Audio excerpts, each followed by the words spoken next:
नमस्कार दोस्तों, हम आज शुरू कर रहे हैं नेक्स्ट चैप्टर हमारा मोशन गति। ठीक है, देखो मोशन या गति के बारे में फिजिक्स में जिस ब्रांच के अंदर पढ़ा जाता है वो होता है हमारा मैकेनिक्स। मैकेनिक्स के अंदर क्या है, मैकेनिक्स क्या है, कहता है फिजिक्स की वो ब्रांच जहाँ पे हम ये पढ़ेंगे जो हमारा ऑब्जेक्ट है वो रेस्ट पे है या मोशन के अंदर। किसमें, रेस्ट पे या मोशन के अंदर। फिजिक्स के जिस ब्रांच के अंदर पढ़ा जाता है, मीनिंग भौतिकी की जिस ब्रांच के अंदर पढ़ा जाता है उसको बोलते हैं मैकेनिक्स। ठीक है, अब देखो कि यदि मान लो मैकेनिक्स, उसके बाद मैकेनिक्स के आगे हमारे पास 3 टाइप है। मैकेनिक्स आगे 3 टाइप के, एक है स्टैटिक्स, काइनेमेटिक्स और डायनेमिक्स। कौन सी है, स्टैटिक्स, काइनेमेटिक्स और डायनेमिक्स। फिर देखो स्टैटिक्स किसे कहते हैं, स्टैटिक्स उसको कहेंगे जिसके अंदर हम ऑब्जेक्ट हमारा कैसा है, रेस्ट के ऊपर है, उसकी स्टडी की जाती है। When the object is rest, जब हमारा ऑब्जेक्ट कैसा हो, रेस्ट के ऊपर हो और उसी की यदि हम स्टडी कर रहे हैं तो वो क्या कहलाती है, स्टैटिक कहलाती है। ठीक है, फिजिक्स की वो ब्रांच जिसके अंदर हम क्या करते हैं कि हमारा ऑब्जेक्ट है वो रेस्ट में या मोशन में है, उसके बारे में यदि पढ़ना है तो वो क्या कहलाता है, मैकेनिक्स कहलाता है। और मैकेनिक्स की वो ब्रांच जिसके अंदर हम ये पढ़ेंगे कि ऑब्जेक्ट हमारा रेस्ट के ऊपर है तो वो क्या कहलाती है, स्टैटिक कहलाती है। कहता है कि जब हमारा ऑब्जेक्ट क्या हो, मोशन के अंदर हम मूव कर रहा है तो उस टाइम क्या हो सकता है, 2 रीजन होंगे। देखो मूव के साथ हम एक तो ये बताएं कि वो बॉडी क्या मोशन के अंदर, और एक ये बताएं कि कारण क्या है, उसका कोज क्या है। यदि हम सिंपल बात करते कि मोशन की, ठीक है, यदि हम मोशन की स्टडी पढ़ रहे हैं तो वो तो क्या है हमारा किसके अंदर आएगा, काइनेमेटिक्स के अंदर आएगा। और यदि हम ये पढ़ें कि वो कारण क्या है, किस कारण वो चली, क्या कारण हुआ, कैसे हुआ, ये सब पढ़ते हैं डायनेमिक्स के अंदर। ये भी किसी की ब्रांच है हमारी मैकेनिक्स की। ठीक है, अब मेन टॉपिक शुरू करते हैं हमारा। अब गति क्या, अगर नेक्स्ट स्टार्टिंग में इसमें क्या आता है, सबसे पहले हम पढ़ेंगे कि रेस्ट क्या होता है, विराम क्या है। भाई कोई भी ऑब्जेक्ट यदि हमारा कैसा है, विराम है, उसको कब बोलेंगे, रेस्ट में कब बोलेंगे, यदि वो अपनी पोजीशन मीनिंग जो उसकी स्थिति है वो नहीं बदल रहा with respect to surrounding, meaning अपने साथ किसी दूसरे के रिस्पेक्ट में लेके चलेगा, किसी दूसरे के सापेक्षा में देखेंगे। यदि वो अपनी जगह नहीं बदल रहा with respect to passage of time, meaning जैसा जैसे टाइम चेंज हो रहा है उसके साथ, तो वो तो क्या हुआ, विराम हुआ।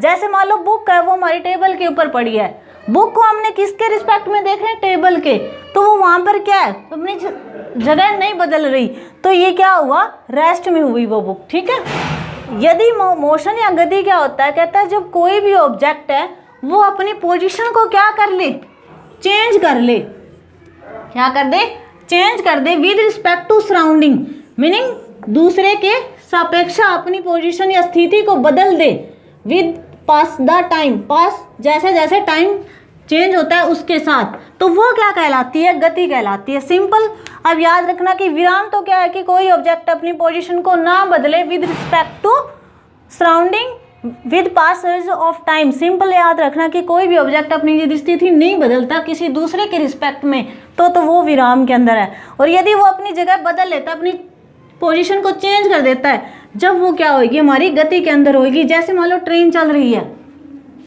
ट्रेन मोशन के अंदर है, मूव करती है, उस टाइम जैसे खंबे, पोल है, पेड़ पौधे सारे रेस्ट में होते हैं ना, उनके रिस्पेक्ट में तो ट्रेन चल रही है ना, ट्रेन का तो मोशन है, तो मीनिंग ट्रेन अपनी क्या कर रही है, चेंज कर रही है पोजीशन।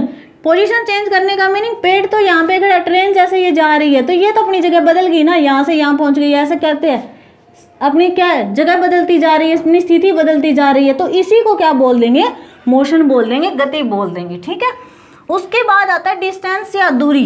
डिस्टेंस या दूरी किसे कहते हैं, कहता है कि एक्चुअल जो भी पाथ कवर करेगा कोई भी बॉडी, जैसे कोई ऑब्जेक्ट है हमारा पास, वो एक जगह से दूसरी जगह जा रहा है, जिस रास्ते से वो गया है वहाँ की जो ये दूरी होगी ना, लेंथ होगी, वो ही क्या कहलाएगी, हमारे पास दूरी कहलाएगी, डिस्टेंस कहलाएगी। ठीक है, जो लंबाई होगी, सॉरी भाई, एक ऑब्जेक्ट क्या है, एक पोजीशन से मान लो यहाँ से यहाँ तक गया, जो ए से लेकर बी तक गया, वो चाहे कोई भी रास्ता अपनाए, कोई भी पाथ अपनाए, जरूरी तो ऐसे भी जा सकता है, ऐसे भी जा सकता है, सीधा भी जा सकता है, जो ये एक्चुअल में पाथ है ना उसका, जो एक्चुअल में उसका मार्ग है, जो रास्ता है, वो ही उसकी जो ये लंबाई होगी, जो ये लेंथ होगी, वो ही क्या होगी, हमारे पास डिस्टेंस होगी। ठीक है, तो कि यहाँ से क्या हुआ कि एक्चुअल जो लेंथ होती है ना किसी भी ऑब्जेक्ट की या किसी भी वस्तु की, जो वो क्या कर रहा है, क्रॉस कर रहा है, पार कर रहा है, ठीक है, तो वो क्या कहलाती है, हमारे पास दूरी कहलाती है। ठीक है, वास्तविक मार्ग होगा ना जो, वो ही क्या कहलाता है, दूरी कहलाता है। तो देखो दूरी क्या एक तरह से लेंथ ही हुई ना, तो लेंथ की यूनिट क्या होती है, मीटर, तो डिस्टेंस की यूनिट क्या हो गई हमारे पास, दूरी की मीटर। किसके अंदर, एसआई के अंदर। यदि सीजीएस की बात करें तो सीजीएस में क्या हो जाएगी, सेंटीमीटर। ठीक है, लेंथ के लिए क्या है, सेंटीमीटर। अब देखो डिस्टेंस क्या थी, इसके अंदर हमें डायरेक्शन तो नहीं पता ना, वो किस रास्ते से आया, कहाँ से आया, इसके अंदर हमें सिर्फ ये पता है कि जो एक्चुअल पाथ है उसको हमने क्या बोला है, जो वास्तविक मार्ग है उसी को दूरी बोला है ना। तो यहाँ से जो हमारा क्या हुआ, वास्तविक मार्ग, मीनिंग ये क्या हो गया, यहाँ से जब बॉडी ए से बी जा रही है यही, अब यहाँ से तो ये हो गया, तो इसके अंदर हमें ये नहीं पता कि किस डायरेक्शन में जा रही है, कि यहाँ से यहाँ जा रही है कि वो यहाँ से यहाँ आ रही है, हमें डायरेक्शन की कोई इन्फॉर्मेशन नहीं मिल रही।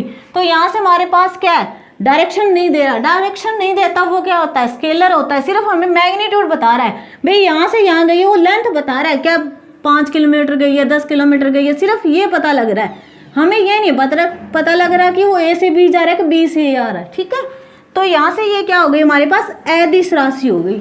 ठीक है, मीनिंग स्केलर क्वांटिटी हो गई हमारे पास क्या, डिस्टेंस। अब देखो डिस्टेंस क्या होता है, एक तरह से लेंथ ही बोल रहे हैं, और लेंथ क्या होती है, हमेशा कैसी होगी, ऑलवेज पॉजिटिव होगी ना। कोई लंबाई क्या होगी, वो 0 से कम तो लंबाई नहीं, मेजर ही नहीं, मतलब मेजरेबल नहीं मान रहे हम। तो ये क्या है कि कुछ ना कुछ तो डिस्टेंस होगा ना, तो इसका मीनिंग वो हमेशा कैसी होगी, पॉजिटिव होगी, मीनिंग कुछ तो लेंथ होगी हमेशा, वो क्या हुआ, ऑलवेज पॉजिटिव होगा। तो यहाँ से डिस्टेंस की ये चीज़ याद रखनी है कि वो हमेशा क्या है, एक दिस राशि या स्केलर क्वांटिटी, और हमेशा कैसी होती है, पॉजिटिव होती है, ये नेगेटिव नहीं होगी। ठीक है, इसके बाद डिस्प्लेसमेंट या विस्थापन क्या होता है, विस्थापन क्या है, कहते हैं कि जो शॉर्टेस्ट पाथ होता है ना, जो सबसे छोटा रास्ता होगा दो पोजीशन के बीच में, मान लो जैसे कोई एक बॉडी ए से लेकर बी तक जा रही है, यहाँ से यहाँ तक जा रही है, वो जाए कोई भी पाथ, पर जो उनके बीच में जो सबसे छोटी दूरी बनेगी ना, वही उसका क्या कहलाएगा, विस्थापन कहलाएगा। क्या कहलाएगा, विस्थापन या डिस्प्लेसमेंट कहलाएगा। जैसे दूरी में तो हम क्या कहते हैं कि उसका जो वास्तविक मार्ग था उसकी जो लेंथ थी वो दूरी थी, और यहाँ पर हम ये कह रहे हैं कि जो सबसे छोटा रास्ता होता है ना, दो पोजीशंस के बीच में जो बॉडी ने कवर की है, एक से दूसरी जगह वो गया है, उन दोनों पॉइंटों के बीच की जो शॉर्टेस्ट पाथ है वही क्या, डिस्प्लेसमेंट है। तो यहाँ से डिस्प्लेसमेंट क्या होगी, shortest path between initial and final position, meaning starting point और एंडिंग पॉइंट जहाँ वो गया उनके बीच की। ठीक है, तो यहाँ से इसकी एसआई यूनिट भी क्या होगी, है तो लेंथ ही ना, शॉर्टेस्ट हो चाहे लॉन्गेस्ट की बात करें, यहाँ तो शॉर्टेस्ट की बात कर रहे हैं, है तो लेंथ, लेंथ क्या होती है, एसआई यूनिट मीटर। सीजीएस में इसको क्या बोलते हो, सेंटीमीटर। क्या बोलते हैं, सेंटीमीटर कहते हैं। सीजीएस सिस्टम में इसकी यूनिट क्या होती है, सेंटीमीटर। अब ये देखो इसके अंदर जो हमारी डिस्टेंस के हमने क्या बात की थी, वो क्या थी, अदिश राशि थी, हमें डायरेक्शन का नहीं पता। इसके अंदर जो हमारी क्या होगी, डिस्प्लेसमेंट होगी, वो एक सदिश राशि है जो हमें मैग्नीट्यूड भी देगी, वेक्टर भी देगी। इसमें ये पता लगेगा कि बॉडी कहाँ से शुरू हुई और कहाँ पे ख़त्म हुई है। ठीक है, जैसे मान लो ये तो लीनियर की बात है, यदि सर्कल की बात करें, यहाँ से बॉडी चली और इस तरह से मूव करती हुई वहीं वापस आ गई उसी पॉइंट के ऊपर, तो इसके अंदर उसने डिस्टेंस तो कवर किया है ना, ये एक पूरा सर्कल की फॉर्म में उसने मोशन किया है। तो इसके अंदर हमें प्रॉपर क्या डिस्टेंस का डायरेक्शन का पता लग रहा है कि बॉडी किस तरह मूव कर रही है। यदि तो ये क्या ऐसी राशि बन गई हमारे पास, वेक्टर या सदिश राशि की डिस्प्लेसमेंट होगा, वो हमें क्या देगा, डायरेक्शन भी देगा, ये भी बताएगा कि कहाँ जा रही है, और उसका मैग्नीट्यूड भी देगा। इसलिए ये कैसी राशि हो गई, वेक्टर क्वांटिटी हो गई या सदिश राशि होगी। अब ये देखो कि जो डिस्प्लेसमेंट है, ये डिस्प्लेसमेंट है, यहाँ पे हमें इसको पॉजिटिव भी हो सकता है ना, ये क्योंकि लंबाई है वो क्या हमेशा प्लस में भी जा सकती है। ये चीज़ अभी एक जगह से दूसरी जगह जा रहे हैं तो वो प्लस में जा रहे हैं ना। यदि मान लो वहीं से अब नेगेटिव भी हो सकती है, क्योंकि जैसे इस पॉइंट की मान लो यहाँ से चली बॉडी और ये वापस यहीं आ गई, तो इस पर कैसा हो गया डिस्प्लेसमेंट, शॉर्टेस्ट पास कितना हुआ, 0 हो गया ना। तो ये डिस्प्लेसमेंट कैसा हो सकता है, 0 हो सकता है। नेगेटिव कब हो सकता है, जब हमारा क्या हो जाए, जो भी रास्ता जिससे हम वो जा रही है, मतलब फाइनल पोजीशन, फाइनल जो डिस्टेंस हो वो क्या हो जाए, लेस हो जाए किससे, इनिशियल से, ये चीज़ कह सकते हैं। क्योंकि यहाँ पे हमारे पास डिस्प्लेसमेंट होता है क्या है, फाइनल माइनस इनिशियल डिस्टेंस, यही होता है ना भी। जिस रास्ते से जो रास्ता उस लास्ट में आया उसकी लेंथ माइनस इनिशियल लेंथ जो वो गया था उससे, तो वो क्या हो गया यहाँ पे हमारे पास फाइनल वाला यदि कम हो, क्या हो, लेस हो, तो इनिशियल वैल्यू क्या होगी, माइनस में आएगी ना। तो यहाँ डिस्प्लेसमेंट कैसा होगा, माइनस में आएगा, तो ये वैल्यू कैसी हो जाएगी, नेगेटिव हो जाएगी हमारे पास। ठीक है, तो हम इन दोनों का हमेशा याद रखना कि जो दूरी होती है वो हमेशा पॉजिटिव होती है, पर जो हमारा विस्थापन है वो नेगेटिव हो सकता है, जीरो हो सकता है, पॉजिटिव भी हो सकता है। इसके लिए एक विस्थापन का ये जीरो वाला हमेशा याद रखना कि सर्कल के अंदर यदि वो पाथ कवर कर रहा है और सेम जिस पॉइंट से चला और वहीं पहुंच जाता है, तो वो ये पूछेगा कि नहीं डिस्टेंस कितना है, डिस्टेंस तो कितना होगा जितना उसने ये पाथ कवर किया, जितना उसका ये क्या सर्कमफ्रेंस है ना, यही होगा। और यदि मान लो यदि पूछे डिस्टेंस पूछे तो क्या होगा, उसका जो सर्कमफ्रेंस हुआ वो ही होगा। यदि पूछे कि डिस्प्लेसमेंट क्या है, तो डिस्प्लेसमेंट यहाँ कितनी है, जीरो है ना, तो ये क्या हो जाएगी, जीरो हो जाएगी। ठीक है, बस अपने दिमाग में इतना सेट करना कि डिस्टेंस तो होगी कि जो एक्चुअल में लेंथ है उसकी, जितनी वो जहाँ से गया है, मीनिंग जैसे यहाँ से चला और यहाँ, तो ये सारी दूरी माप लो, ये दूरी क्या हो, लेंथ क्या हो गई, दूरी हो गई। ठीक है, ये जितनी लेंथ मापेंगे, ये जो लेंथ आई ये उसकी दूरी कहलाएगी।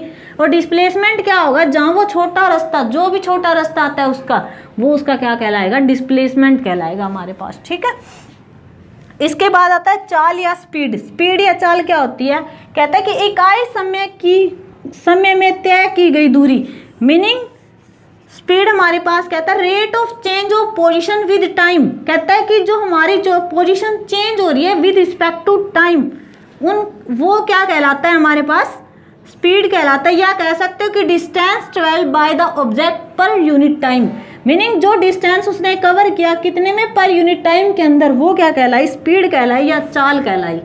चाल क्या होगी, इसके लिए फार्मूला याद रखना अपना, तय की गई दूरी बाय टाइम टेकन, जितना उसने समय लिया। ठीक है, तो यहाँ से डिस्टेंस बाय टाइम। अब देखो स्पीड क्या है, डिस्टेंस बाय टाइम है। डिस्टेंस हमारे पास कैसी राशि थी, एदिश राशि थी, तो ये स्पीड भी क्या हो जाएगी, एदिश हो जाएगी ना, ये भी एदिश और ये भी एदिश, तो दोनों ये भी फिर क्या बन गई, एदिश राशि, मीनिंग स्केलर क्वाड्रेंटी बन गई हमारे पास। कैसी राशि बन गई, स्केलर क्वाड्रेंटी। ठीक है, स्केलर राशि। ठीक है, उसके बाद यहाँ पे एक चीज़ और, इसकी डिमेंशन यदि हमें निकालनी हो तो क्या आ जाएगा, देखो स्पीड क्या होती है, डिस्टेंस बाय टाइम, डिस्टेंस के लिए L, टाइम के लिए T।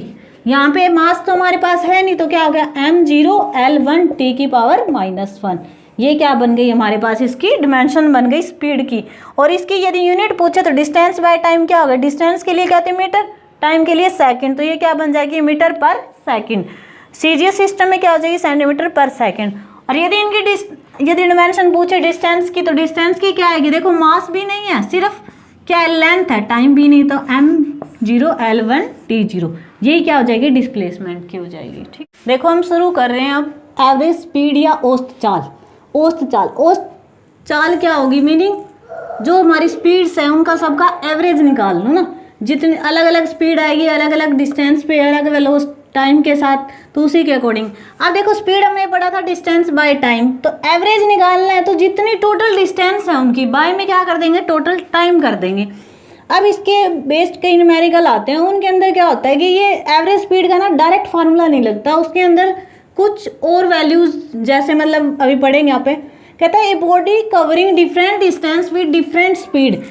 मान लो कि हमें न्यूमेरिकल के अंदर क्या दिया कि अलग अलग दूरी दी हुई है, अलग अलग स्पीड के साथ वो क्या करता है, कवर कर रहा है। ऐसे बोले कि मान लो जैसे उसका डिस्टेंस है वो L1 L2 ऐसा कुछ दिया हो, और स्पीड कह रहा हो जैसे L1 कवर करता है V1 में, दूसरी V2 के अंदर, तो इसके अंदर इस फॉर्म के अंदर यदि हमें क्या वैल्यू दी हो, जैसे L1 L2 की या D1 D2 जो भी डिस्टेंस माना है, V1 V2 दिया हो हमें पास, तो कहता है कि वहाँ से यदि वो कहे कि एवरेज स्पीड निकालो, तो वहाँ फार्मूला कौन सा लगेगा, तो यहाँ पे ये जो फार्मूला दिया हुआ है ये हम यूज़ करेंगे। कैसे ये निकलता, कैसे, देखो एवरेज स्पीड हमारे पास क्या है, distance by time, total distance by total time.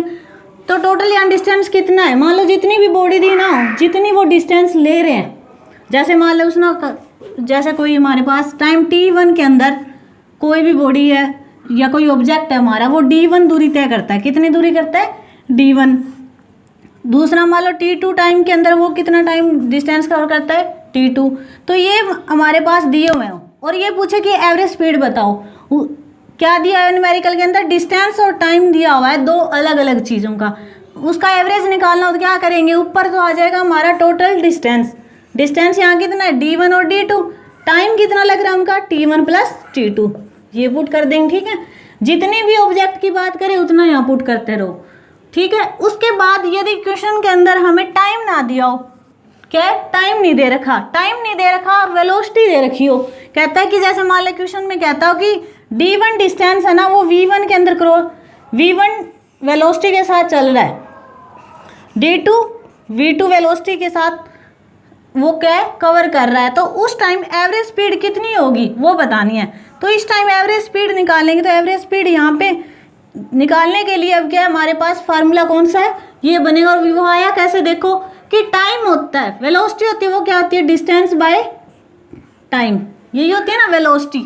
क्या कह रही हूँ? वेलोसिटी यहाँ पे, ठीक है। वेलोसिटी क्या होगी? Distance by time. तो यहाँ से डिस्टेंस हमारे टाइम क्या आ जाएगा यहाँ से? फिर टाइम, डिस्टेंस तो यहीं पड़ा रहेगा, वेलोसिटी क्या नीचे आ जाएगी, टाइम ऊपर चला जाएगा ना। तो ये क्या बन गया? डिस्टेंस बाय वेलोसिटी, ये बन गया ना। तो यही लिख दिया हमने। अब जो ये टाइम था t1, उसके लिए क्या है? d1 v1 d2 v2, इस तरह से, ठीक है। तो ये फार्मूला यूज होगा जहां पर हमें क्या दिया हो? टाइम ना दिया हो, सिर्फ क्या दे रखे? उसकी डिस्टेंस और वेलोसिटी दी हो, तो एवरेज स्पीड निकालनी हो तो ये फार्मूला यूज करेंगे, ठीक है। क्या दे रखा हो? डिस्टेंस और स्पीड, सॉरी वेलोसिटी। क्या दिया हो? डिस्टेंस और वेलोसिटी यदि दी हुई है न्यूमेरिकल के अंदर और पूछे कि एवरेज स्पीड क्या होगी, तो ये फार्मूला यूज करेंगे हम, ठीक है। हो जाएगा। उसके बाद इसका एक स्पेशल केस, दो केस और है स्पेशल केसेस। कौन से? कहते हैं कि यदि बॉडी कवर करे इक्वल डिस्टेंस विद एक डिफरेंट स्पीड, मीनिंग उनकी डिस्टेंस सेम हो। जैसे मान लो कि 10 किलोमीटर जाना है हमें, ठीक है। तो कहता है कि 5 और 5, यही हो ना, इक्वल डिस्टेंस की बात करें भाई। इक्वल डिस्टेंस कवर कर रहे हैं 5 kilometre distance with different speed. मान लो कि ये स्पीड उसकी उस टाइम कितनी है? v1, और यहाँ स्पीड उसकी हो गई v2। कितनी हो गई? v2। तो ये क्या होगी? स्पीड तो अलग अलग है पर दूरी उसकी कितनी है? सेम है ना। तो यहाँ ये लिख सकते हो ना, इक्वल दूरी और डिफरेंट चाल के साथ, अलग अलग चाल दी हो, भिन्न भिन्न चालें दी हो, तो कौन सा फार्मूला यूज करेंगे हम? तो इसके अंदर देखो क्या करेंगे, जो ये हमारा पहली इक्वेशन है, इसके अंदर अब वो क्या कह रहा है? इक्वल डिस्टेंस है, दूरी समान है हमारे पास, दूरियां कैसी है? समान है। तो यहाँ पे क्या कर देंगे? d1 d2, मीनिंग दोनों बराबर होगे ना, चाहे n तक ले लें, चाहे कितने भी ऑब्जेक्ट की बात कर रहा हो, वो कितनी भी स्पीड, वो दूरियों की बात कर रहा हो। जैसे 2 का केस लेके चल रहे हैं कि दोनों की डिस्टेंस कैसी है? इक्वल है, मीनिंग वो मान लेते हैं d के बराबर है हमारे पास, पर वहाँ स्पीड कैसी है हमारे पास? अलग अलग है। वो v1 और v2 ले लिए हमने। तो अब क्या करेंगे? इसके अंदर रख दो। यहाँ पे क्या आएगा? d1 की जगह दूरी तो d है, इसके लिए भी d है, दोनों के लिए रख दी। यहाँ पर क्या डिस्टेंस d होगा, क्योंकि d1 d के बराबर है, d2 भी d के बराबर है, ये रख दिया। स्पीड अलग अलग है उन दोनों की, तो v1 प्लस v2 रह गया ना। तो यहाँ से क्या हुआ? 2d बन गया। ये नीचे क्या? d बाहर निकाल लो, अंदर क्या रह गया? v1 by v1 plus 1 by v2, ये बचा। d से d कैंसिल आउट हो गया। अब नीचे वाले का एलसीएम लिया तो क्या आएगा? v1 v2, और ऊपर ये क्या बन जाएगा? v2 और v1, ये बना ना। सोल्व करने के बाद ये इक्वेशन आ गई हमारे पास, ठीक है। तो यहाँ से क्या आ गया कि यदि मान लो न्यूमेरिकल के अंदर ये दिया हो कि यदि कोई ऑब्जेक्ट, मान लो क्या है कि कोई दूरी है, जैसे हमारे पास 50 किलोमीटर कोई डिस्टेंस है, दूरी है, और कोई कार उसको पहले 5 किलोमीटर वो चलती है 10 किलोमीटर प्रति आवर की स्पीड से। अगले टाइम में मतलब जो आगे की जो दूरी रहेगी 5 किलोमीटर तो उसने कर ली ना। जैसे उसने कहा कि 5 किलोमीटर तो चली वो, कोई भी मान लो जैसे 5 किलोमीटर पर आवर से, ठीक है। ये उसकी v1 होगी ना स्पीड। कहता है अगली जो दूरी बच गई 45 किलोमीटर बच गई ना, सॉरी इक्वल बोला है तो 25 किलोमीटर, मीनिंग 25 किलोमीटर तो चली वो 50 किलोमीटर पर आवर से।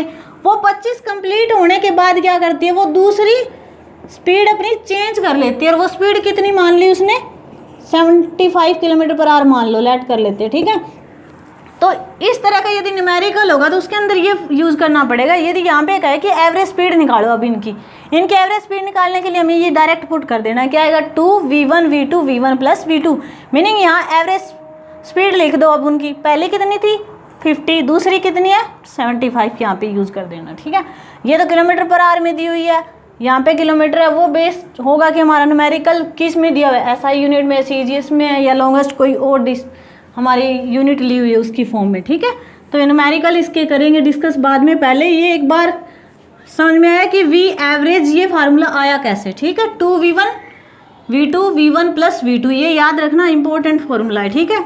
कि हम क्या करते हैं उस टाइम औसत चाल निकालनी हो जब हमारे पास समान दूरियां हो और चाल कैसी हो, भिन्न भिन्न हो, चाल कैसी हो, भिन्न भिन्न हो। अब कहता है कि इसका एक केस और बनता है, कहता है बॉडी कोई भी ऑब्जेक्ट या बॉडी मूव कर रही है डिफरेंट स्पीड से, मीनिंग स्पीड कैसी है, डिफरेंट है, उसका टाइम पीरियड भी अब कैसा है, डिफरेंट है। टाइम पीरियड भी कैसा ले रही है वो, अलग अलग ले रही है, टाइम उनका अलग अलग आ रहा है हमारे पास। जब टाइम अलग अलग आ रहा है तो उसके अंदर भी देखो क्या आएगा, वही टोटल डिस्टेंस कितनी है, मान लो कि d1 d2 यही होगी ना जितनी दूरी। अब d को यदि हम देखो डिफरेंट स्पीड, मान लो v1 v2 यही हुई ना, अलग अलग टाइम उनका अलग हुआ, जैसे t1 t2 यही होगा। तो इस फॉर्म में यदि डिस्टेंस निकाले तो क्या आ जाएगा, वेलोसिटी क्या होती है, डिस्टेंस बाय टाइम। तो डिस्टेंस निकालना हो तो क्या आ जाएगा, वेलोसिटी इंटू टाइम, वेलोसिटी गुणा टाइम बन जाएगा ना, वेग गुणा समय यही बनेगा जब दूरी निकालनी हो। तो यहाँ से क्या आ जाएगा, वेलोसिटी गुणा टाइम, वेग गुणा में दूरी, ये 1 के लिए, दूसरे के लिए निकालनी है तो क्या होगी v2 t2, इस तरह से क्या हो गया, ये आ गया उसकी डिस्टेंस आ गई टोटल टाइम कितना होगा, जितना वो टाइम ले रही है, जैसे t1 t2 इनका सबका सम कर देंगे, ठीक है, वो क्या आ गया टोटल टाइम। तो v एवरेज क्या होता है कि हमारे पास total distance by total time. अब टोटल डिस्टेंस कितना है, v1 t1 plus v2 t2, ये सारा यहाँ पुट करा, बाय में टाइम कितना है t1 t2, ये हो जाएगा। यहाँ से अब देखो ये तो क्या हो गया, हमारे पास एक फॉर्मूला आ गया ना, ठीक है। यदि यहाँ पे सब कुछ अलग अलग हमारे पास दिया उसके टाइम, यदि हमारे पास अब टोटल टाइम इकट्ठा दिया हो कि इतना टाइम ले रही है वो बॉडी, क्या है, जैसे मान लो कि इसका एक एग्जाम्पल ले लो, जैसे मान लो कोई एक बॉडी है वो हमारे पास, या कोई ऑब्जेक्ट है वो क्या कर रहा है किसी स्पीड से, मान लो वो स्पीड v1 उसकी कितनी है 5 किलोमीटर पर सेकेंड, ठीक है। दूसरी v2 मान लो कि वो कितनी है 10 मीटर पर सेकेंड, ठीक। अब उसके बाद टाइम उसने बता दिया कि t1 टोटल टाइम, मतलब वो किसी दूरी को तय करने के लिए कितना ले रही है हमारे पास 10 सेकेंड लेती है, ठीक है, 10 सेकेंड ले रही है। तो v एवरेज बताओ इस केस में, v एवरेज यहाँ पे क्या हो जाएगा उसके लिए। अब यहाँ पे डिस्टेंस ये आ गया हमारे पास, अब यहाँ से क्या सिंपल वो फॉर्मूला रख दो, तो क्या आएगा v1 2 के लिए है ना, तो v1 v2 टाइम पीरियड उसने इकट्ठा दे रखा है, टोटल टाइम बता रखा है, हमें टोटल टाइम 10 सेकेंड लग रहा है। तो यहाँ से देखो पुट करने की जरूरत नहीं है, नीचे क्या आएगा बाय में n है ना, n का मतलब क्या है कि कितनी दूरी, मतलब कितने टाइम वो चीज़ आ रही है, कितने इंटरवल्स है वहाँ पे, कितने आ रहे हैं 2 नंबर ऑफ, ठीक है 2 ही है, n की जगह क्या आ जाएगा 2, 2 बार वेलोसिटी की दी हो तो ये क्या होगी डायरेक्ट निकाल सकते हैं एक तो सीधा, ठीक है। दूसरा ये चीज़ होगी, यदि वही सेम केस, बस अपना ध्यान में रखना कि जब हमारे पास डिफरेंट स्पीड और डिफरेंट टाइम इंटरवल दिया हो तो यहाँ पर क्या यूज़ होगा, ये यूज़ कर सकते हैं हम, लास्ट में यहाँ पे टोटल टाइम लिख सकते हैं, ठीक है। और यदि मान लो हमारे पास इक्वल डिस्टेंस और डिफरेंट स्पीड दी हो, डिस्टेंस कैसा हो सेम हो और डिफरेंट स्पीड हो सिर्फ, तो ये फार्मूला आ जाएगा हमारे पास, ठीक है। वो डिपेंड करेगा कि हमारे पास न्यूमेरिकल के अंदर क्या क्या चीज़ दी हुई है। यदि वेलोसिटी की फॉर्म में दिया है ओनली तो ये पुट कर दो, सॉरी स्पीड की फॉर्म में दे रखी है तो ये चीज़ आ जाएगी हमारे पास, ठीक है। उसकी अलग अलग हमारे पास ये दी हुई हो डिफरेंट स्पीड, तो वहाँ पे एवरेज ये निकाल सकते हैं। यदि वहाँ पे दिया हो हमें भाई यहाँ पे जो स्पीड है वो क्या डिफरेंट है, टाइम इंटरवल भी उनका क्या है अलग अलग है, ठीक है। तो उसके लिए क्या करेंगे, टाइम को पहले ऐड कर लेंगे, टोटल टाइम निकाल लेंगे। जैसे इसके केस में भी इसको भी दो कर सकते हैं, वजह से यहाँ 10 सेकेंड इकट्ठा दे रखा है, इकट्ठा ना दिया होता मान लो ये कहता कि v1 5 किलोमीटर पर सेकेंड के आर से जितनी भी दूरी वो बताए, जैसे हाफ डिस्टेंस बोल दे कि हाफ डिस्टेंस वो टाइम कितने में पूरा करता है 10 सेकंड में, और वो कहे कि नेक्स्ट जो डिस्टेंस बच गई उसको वो पूरा कर रहा है 15 सेकंड के अंदर, तो यहाँ टोटल टाइम कितना आ जाएगा, अब 25 सेकंड आ जाएगा ना, वो 25 सेकंड लिख सकते हैं हम, ठीक है। तो यहाँ से ये क्या हुआ, एवरेज स्पीड का कंसेप्ट था हमारा। इसके बेस न्यूमेरिकल्स इंपॉर्टेंट है, वो हम डिस्कस जरूर करेंगे वीडियोस में। देखो अब हम पढ़ेंगे वेलोसिटी वेग क्या है, ठीक है। वेलोसिटी क्या होती है, rate of change of position of object with time in A given direction. Meaning देखो हमने स्पीड पढ़ा, स्पीड तो क्या था, डिस्टेंस बाय टोटल टाइम। इसमें क्या होगा, देखो वेलोसिटी क्या होती है, होती तो हमारी एक तरह से क्या है डिस्प्लेसमेंट, या कह सकते हो डिस्टेंस बाय टाइम, पर इसके अंदर क्या है, एक निश्चित दिशा होगी ना, एक निश्चित डायरेक्शन होगी, तो वहाँ डिस्टेंस की जगह क्या लिख देंगे, डिस्प्लेसमेंट होंगे ना। अगर डिस्प्लेसमेंट में ही हमें क्या है प्रॉपर डायरेक्शन पता लगती है, वो एक वेक्टर क्वांटिटी है ना। तो देखो वेलोसिटी क्या हुई, rate of change of displacement is called velocity ना। कहता है कि rate of change of position of an object with time in A given direction, क्या फिर लिख सकते हो rate of change of A displacement with time, है ना। तो वो क्या हो गई हमारे पास, वेग या वेलोसिटी हो गई, ठीक है भाई। इकाई समय में किसी निश्चित दिशा में जितनी दूरी तय करता है ना, वो ही क्या कहलाता है, वेग कहलाता है। मीनिंग कोई इकाई समय के अंदर हमें कोई बॉडी है या कोई ऑब्जेक्ट है, वो किसी फिक्स्ड दिशा के अंदर अपनी दूरी तय कर रहा है किसी निश्चित मीनिंग समय के अंदर या इकाई समय के अंदर, वो क्या कहलाता है, वेग कहलाता है उस चीज़ का, ठीक है। एक्सेलरेशन क्या होता है, त्वरण क्या होता है, सॉरी फिर देखो वेलोसिटी यहाँ से हमारी एसआई यूनिट क्या बन गई, डिस्टेंस की क्या होती है मीटर, इसकी क्या हो जाएगी सेकंड, तो मीटर पर सेकंड, मीटर पर सेकंड, ठीक है। यदि सीजीएस में तो सेंटीमीटर पर सेकंड हो जाएगी।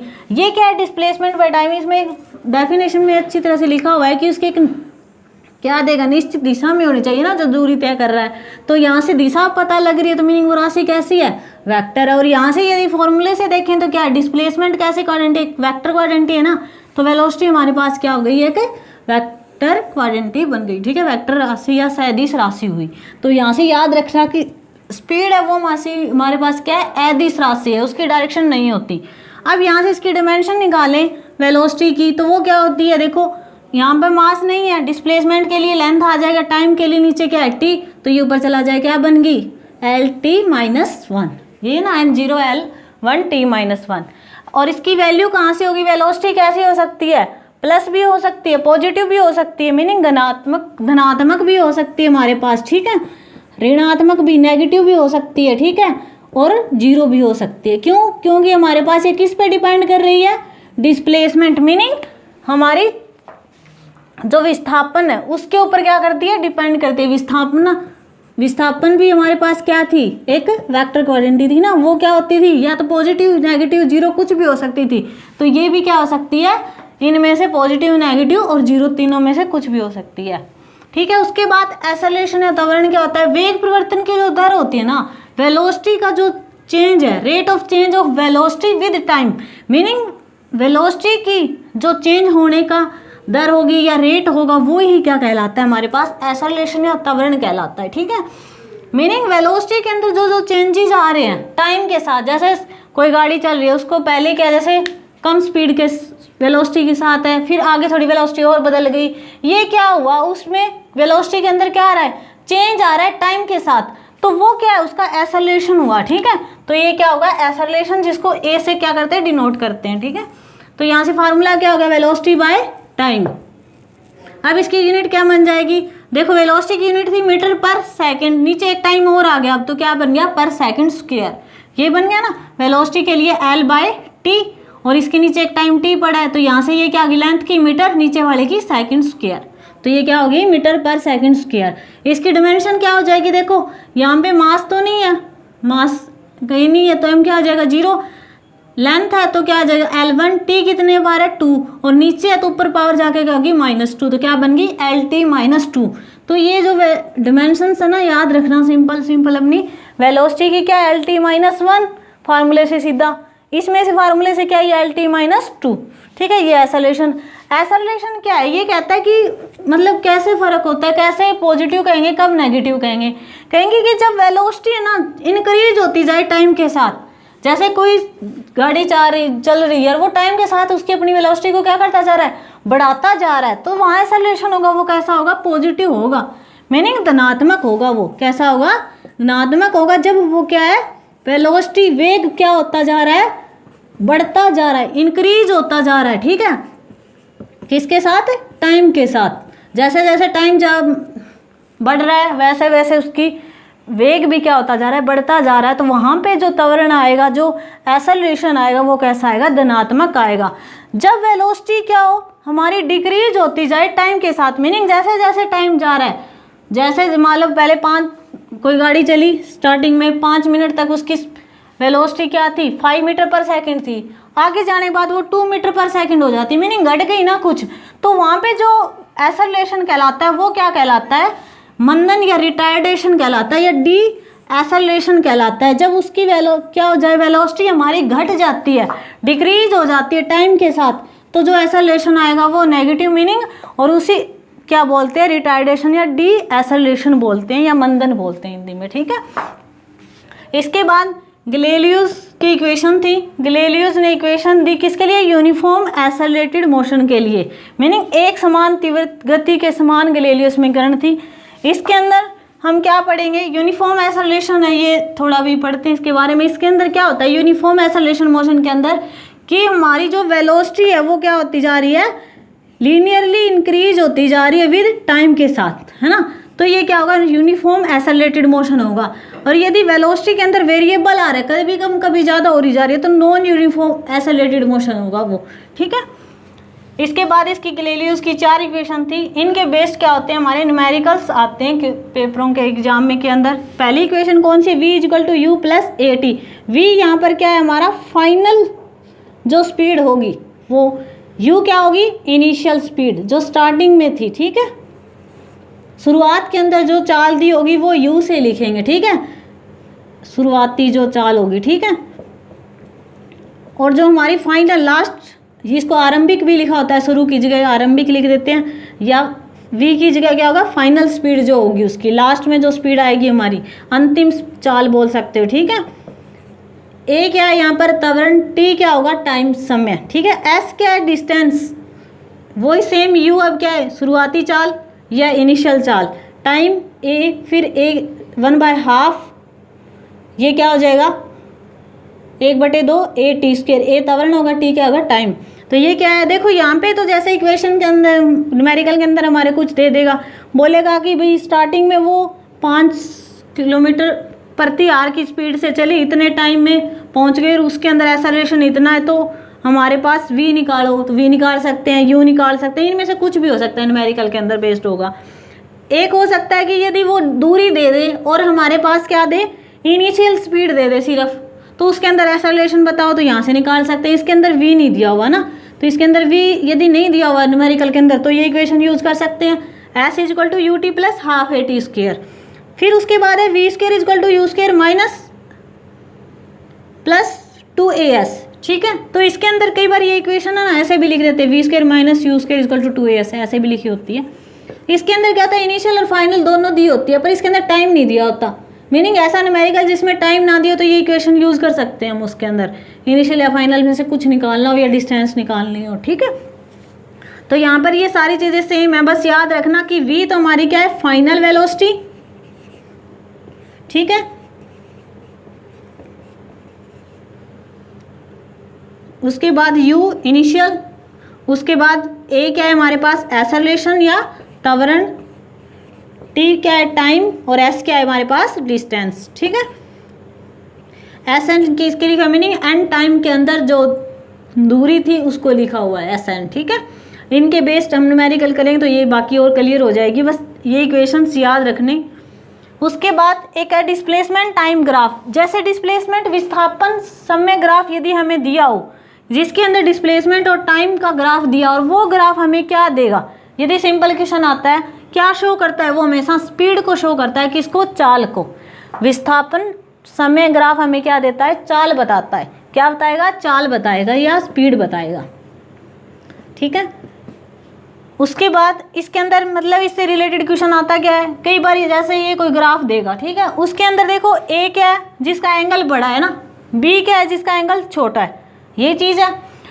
तुम्हें सिर्फ इतना याद रखना है कि इसके अंदर जिसका जितना मान लो एंगल छोटा होगा ना, उसकी स्पीड उतनी कम होगी। वो ये पूछेगा कि मान लो ए है, ये मान ली उसने कार ए, ये कार बी हमारे पास, वो कहेगा कि इनमें से अब किसकी स्पीड ज़्यादा है। ये सिर्फ ग्राफ दिया होगा, एंगल दे रखे हैं भाई, ये एंगल बड़ा है हमारा ए का, बी का छोटा है, तो जिसका एंगल बड़ा होगा ना, मीनिंग जिसका स्लोप बड़ा होगा ना, उसी की स्पीड क्या होगी, बड़ी होगी, स्पीड क्या होगी, ग्रेटर होगी। मीनिंग स्पीड किसकी ज़्यादा है, ए की एज कम्पेयर टू बी। ये हमारे +1 के अंदर है ज़्यादा, ठीक है। डिटेल में वेलोसिटी टाइम ग्राफ की यदि बात करते हैं कि वेलोसिटी टाइम ग्राफ हो, वो हमें क्या देता है, वेलोसिटी और टाइम हमें क्या देता है, एक्सेलरेशन। तो एक्सेलरेशन ही देगा उसका ग्राफ। एक चीज़ है कि जैसे मान लो कोई टाइम क्या चेंज होता जा रहा है और उसकी जो डिस्टेंस है वो क्या सेम है, तो उसके थ्रू हम क्या निकालेंगे, यहाँ पे जो चीज़ आएगी वो आएगा हमारे पास यूनिफॉर्म वेलोसिटी। क्या देगा वो, यूनिफॉर्म वेलोसिटी देगा। मतलब उसकी क्या है, दूरी तो बदल नहीं रही पर टाइम चेंज होता जा रहा है। तो यहाँ पे जो वेलोसिटी आई वो कैसी आई, नियत आई ना, कांस्टेंट आई, वेलोसिटी चेंज नहीं हो रहा, ठीक है। इसी को यूनिफॉर्म मोशन बोलते हैं, एक समान गति बोलते हैं, ठीक है। यूनिफॉर्म मोशन बोला जाता है इसको जब क्या हमारी क्या वेलोसिटी चेंज नहीं हो रही, टाइम के साथ कैसी रह रही है, कांस्टेंट रह रही है, बदल नहीं रही, तो वो कौन सा मोशन है, यूनिफॉर्म मोशन है। वेलोसिटी कैसी होगी, कांस्टेंट, जो चेंज ना हो, वेरिएबल ना हो, वेरी ना करे। नॉन यूनिफॉर्म मोशन होता है एक, नॉन यूनिफॉर्म मोशन कैसा होता है, जिसके अंदर वेलोसिटी क्या होती जाए, टाइम के साथ चेंज होती जाती है, उसको बोलते हैं नॉन यूनिफॉर्म मोशन, ठीक है।